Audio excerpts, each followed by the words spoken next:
Marriage, engagement, photographers, videographers of Reddit, have you developed a sixth sense for which marriages will flourish and which will not? What are the green and red flags? Story 1. Wedding videographer here. I don't usually follow the marriage all that closely after the video is delivered, but usually you have a feeling as a neutral third party about whether it's going to last or not. While I agree with most of the stuff mentioned here, I found that the microcosm of how the couple feels about each other usually comes out during the cake cutting. If they're drinking, then they've usually had a few by that point, and it's a moment when everyone is watching you to do something potentially awkward with your new SO. When I see a new bride or groom aggressively smush a cake into the other's face, I usually feel that that's a strong sign of an unbalanced relationship.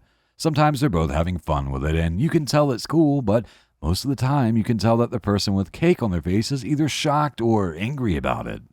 Again, I don't have hard data to track results, but that's usually the thing that informs my opinion about how it's going to work out. It blows my mind when couples do this. A bit of frosting on the tip of your nose, okay, but I've seen the groom smash it so hard her makeup had to be redone and her dress fixed in the bathroom because cake went down her cleavage. Why would you do that to someone, especially someone you like? My mom shares your anecdotal position, but almost every couple she's seen smash a cake has divorced. My husband wanted to do a cake smash, but knew I didn't, so he smashed the cake into his own face. LOL. Story 2. Ex-wedding photographer here. There were only a couple situations where I had doubts about the couple's future and one where I was certain. I met the couple in a cafe to discuss their ideas and my services. The girl was very happy. She was very emotional and interested. The guy, however, was rolling his eyes and grunting at everything, and I stopped trying to get him involved in the conversation after he ignored me twice. It made the girl very uncomfortable, and she was apologetic of his behavior. I don't know what happened to them, as they apparently chose to reschedule their wedding and didn't hire me in the end. I declined shooting a wedding when the person who was going to hire me was the groom's mom. When I asked her to arrange a meeting with the couple, she said that they didn't want a wedding, meaning they wanted to elope. And it was her initiative to celebrate it. I tried to play I want to hear the bride's ideas card, but she told me the bride has no ideas. She obeys the groom, and the groom obeys mom. So I'll only talk to the mom.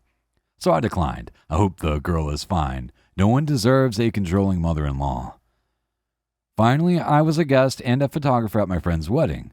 The bridesmaid was wearing a short white dress, and she was chirping about her side hustle modeling for photos and catalogs, how her boyfriend saw her in so many wedding dresses so he won't be surprised when she wears one to the wedding, and how she called 8 bouquets already. This will be her 9th. She talked a lot about wedding planning and stuff, but apparently there hadn't even been a formal proposal, and her boyfriend, who was a guest as well, looked very annoyed and clearly wished we were somewhere else.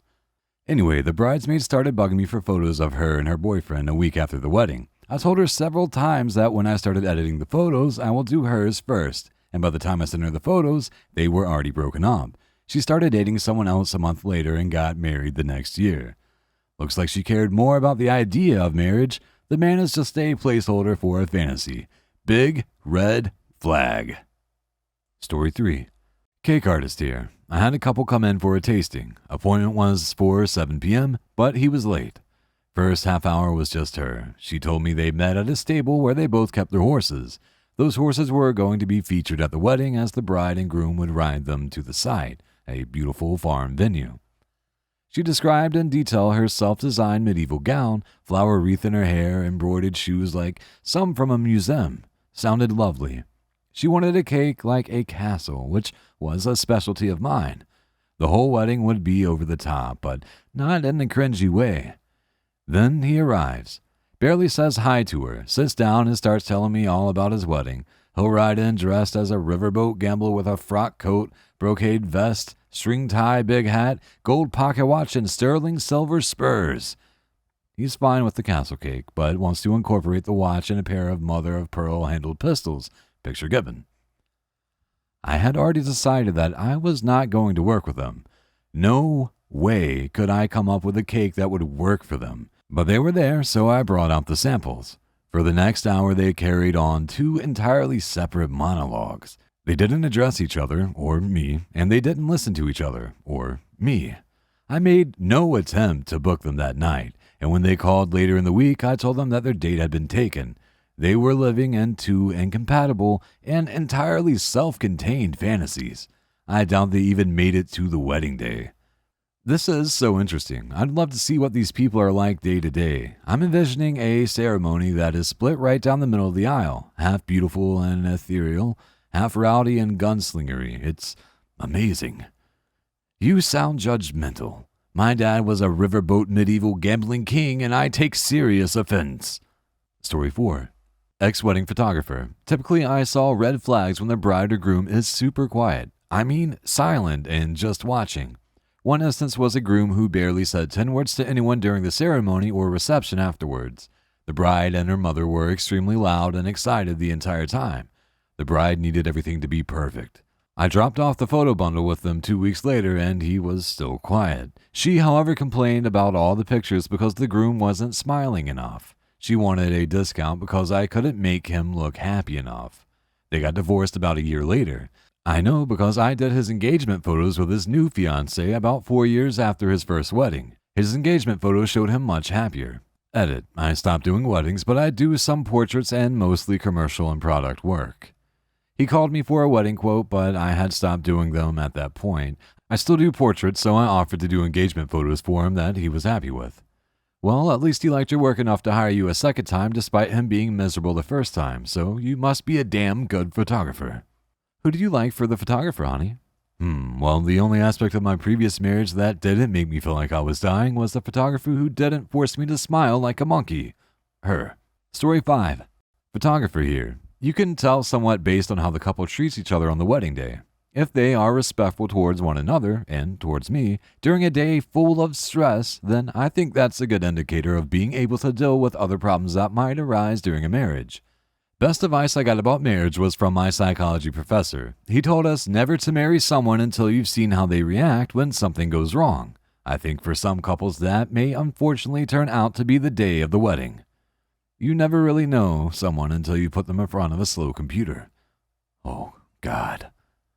I might be a terrible person thing. Story 6. There is one particular venue that has 100% divorce rate with our clients. It's a state park, which I've dubbed Omen Meadows. Please, it's killing me. What is the official name of Omen Meadows? Failed Marriage Start Park. Story 7. Red flag. The groom winking at both my assistant and I during the ceremony. He was not winking in the sense that he might have been tearing up or had something in his eye, but there was a part in the ceremony where the couple sat down and he would lean his head back in his chair, look past his soon-to-be wife, and wink at me, or look over his left shoulder and wink at my assistant. It was bizarre. That's just Morse code for, I'm a douchebag. Story 8. Photographer here. To me, the biggest sign is the cake cutting. Some people like to smear the cake everywhere as a joke. Some people don't. Usually the couple is in sync about this. They know what the other would like, and they don't smush cake on the other's face if they wouldn't want that. Sometimes one of them, usually the groom, will force cake all over the other's face and embarrass and upset them. I've seen this happen a handful of times, and all of those relationships that I have kept up with have ended in divorce. My first wife had 2 kids when we got married. We fed each